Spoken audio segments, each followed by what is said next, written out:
Don't be fooled by cartoon graphics, this game is not for children. A few texture issues aside, the graphics are decent. Not great, but that's not the strength of this game. It's interactive room scale crafting. The market and crafting in Prison Boss VR is good, but not great, and it leads to repetitive gameplay, which is only good in the beginning. So there's several items for you to craft, and they have fun, active actions to craft them, but it does get kind of repetitive. From cigarettes to cake, there's 11 different items, and each one has a different recipe with different ways that you craft them. So items have a lot of different crafting actions, but it does seem like there's a lot of shaking motions, aka stroking motions.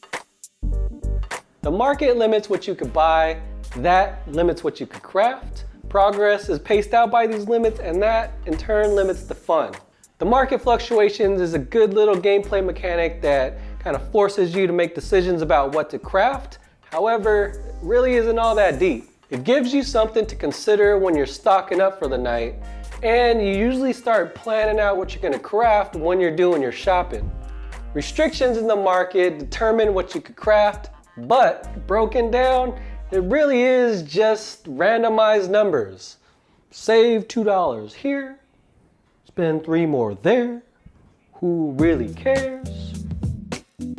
There's 4 prisons in the game. Each one introduces a little more new gameplay, but more or less it's kind of the same. Usually adding more items for you to craft, changing the guard patrol patterns, and just changing the visuals. 2 hours of crafting the same items to complete a prison level feels a little too long. The ability to spend money to buy furniture to customize your prison cell, it helps with crafting, and it also personalizes your space. But as soon as you progress to the next level, say you're doing good, making money, becoming a boss, your furniture and money, it's all stripped away from you. Gone! Taken away from you. Shame. Shame.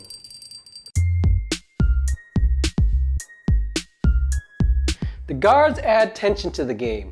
They're pretty easy to avoid, but having them there is just enough for you to keep your eyes up so that you're aware of what they're doing. The sound design is a little annoying, with some constant gibberish and mumbling.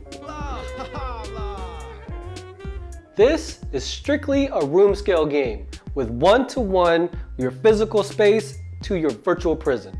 There are no locomotion options whatsoever. The physical play space needed for this game is high, a 2 meter by 2 meter minimum. Playing with less space might block you off from required areas. So I think Prison Boss is a fun game in the beginning. It showcases some of the strengths of virtual reality, but its repetitive gameplay does get a little old after a while. Limits in the gameplay keep you from feeling like a true prison boss. If you like games like Job Simulator and you must have another room scale crafting game, then I say go ahead and give this a try. For $19.99 in the US, this isn't a must buy, but go ahead and try. But remember that this is not kid friendly. My rating for this game is 2.5 tobacco boxes.